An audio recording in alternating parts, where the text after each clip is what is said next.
सभी को सफलता क्यों नहीं मिलती है? जाल फंसी मछलियों को देखकर रामकृष्ण परमहंस ने शिष्य से कहा कि जाल में 3 तरह की मछलियां हैं, लेकिन कुछ ही मछलियां प्राण बचा पाएंगी। जो लोग किसी लक्ष्य तक पहुंचना चाहते हैं, उन्हें लगातार प्रयास करते रहना चाहिए। स्वामी विवेकानंद के गुरु रामकृष्ण परमहंस जी के जीवन के कई ऐसे प्रेरक प्रसंग हैं, जिनमें सुखी और सफल जीवन के सूत्र बताए गए हैं। जानिए एक ऐसा प्रसंग जिसमें बताया गया है कि हम अपने लक्ष्य तक कैसे पहुंच सकते हैं।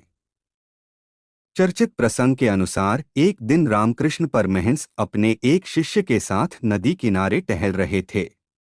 वहां कुछ मछुआरे मछलियां पकड़ रहे थे। परमहंस जी ने शिष्य से कहा कि जाल में फंसी इन मछलियों को ध्यान से देखो। शिष्य ने देखा कि जाल में कई मछलियां फंसी हुई हैं। गुरु ने कहा कि इस जाल में 3 तरह की मछलियां हैं।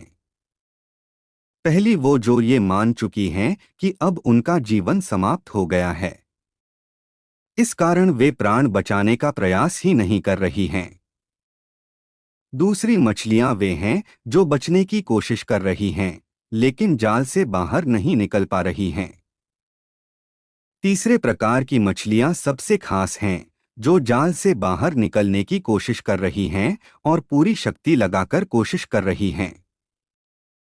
सिर्फ ये मछलियां ही जाल से बाहर निकलकर अपने प्राण बचा सकती हैं। परमहंस जी ने कहा कि ठीक इसी तरह इंसान भी 3 तरह के होते हैं। पहले वे लोग हैं जिन्होंने दुखों को अपना भाग्य मान लिया है और इसे बदलने की कोशिश ही नहीं करते हैं। दूसरे वे लोग हैं जो दुखों को दूर करने की कोशिश करते हैं, लेकिन कुछ ही समय में हार जाते हैं। तीसरे लोग वे हैं जो लगातार प्रयास करते हैं और अपने लक्ष्य तक पहुंचने के बाद ही रुकते हैं। अगर हम किसी लक्ष्य तक पहुंचना चाहते हैं तो लगातार प्रयास करना चाहिए। प्रयास तब तक करें जब तक कि सफलता न मिल जाए। अगर प्रयास में कमी रहेगी तो सफलता नहीं मिल पाएगी। कुछ लोगों को कड़ी मेहनत के बाद भी सुख शांति नहीं मिल पाती है। जो लोग काम को बोझ समझकर करते हैं, उनका मन अशांत ही रहता है। इस संबंध में एक लोक कथा प्रचलित है। पुराने समय में एक राज्य में अकाल पड़ गया। वहां के राजा को बहुत नुकसान हुआ। उसे प्रजा से लगान नहीं मिल पाया। राज्य चलाने के लिए राजा के धन भी नहीं बचा था। राजा को ये भी चिंता थी।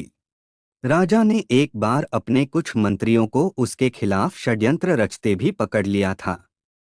इन सारी परेशानियों की वजह से राजा रात भर जागते रहता था। उसकी नींद उड़ गई थी। राजा को कई पकवान परोसे जाते, लेकिन वह खा नहीं पाता था। उसे भूख नहीं लगती थी। उस राजा के शाही बाग के एक माली था। राजा रोज उसे देखता था।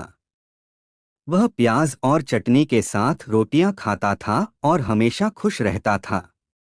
राजा ने ये बातें अपने गुरु को बताई तो गुरु ने कहा कि अगर आपको चौकीदार की नौकरी ज्यादा अच्छी लगती है तो ये राज्य मुझे दे दो और आप मेरे यहाँ नौकरी कर लो। मैं तो ठहरा साधु, मैं आश्रम में ही रहूंगा, लेकिन इस राज्य को चलाने के लिए मुझे एक नौकर चाहिए।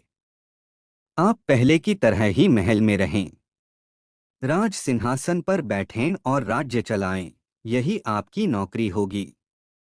राजा ये बातें सुनकर खुश हुआ और उसने गुरु की बात मान ली। अब वह अपने काम को नौकरी की तरह करने लगा। फर्क कुछ भी नहीं था, काम वही था, लेकिन अब राजा जिम्मेदारियों और चिंता से लदा हुआ नहीं था। कुछ महीनों बाद उसके गुरु आए। उन्होंने राजा से पूछा कि अब आपको भूख लगती है और नींद आती है या नहीं। राजा ने कहा कि मालिक, अब खूब भूख लगती है और आराम से सोता हूँ। गुरु ने राजा को समझाया कि सब कुछ पहले जैसा ही है, लेकिन पहले तुमने जिस काम को बोझ समझ रखा था, अब सिर्फ उसे अपना कर्तव्य समझ कर रहे हो।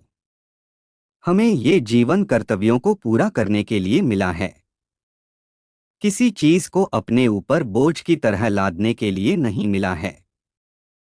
काम कोई भी हो, चिंता उसे और ज्यादा कठिन बना देती है। जो भी काम करें उसे अपना कर्तव्य समझकर ही करें। इन बातों का ध्यान रखने पर ही हमारे जीवन में सुख शांति बनी रहती है। दोस्तों, इस कहानी में कौन सी बात आपको सबसे ज्यादा अच्छी लगी? कमेंट बॉक्स में जरूर लिखें। ऐसी कहानी सुनने के लिए वीडियो को लाइक करके चैनल को सब्सक्राइब कर सकते हैं।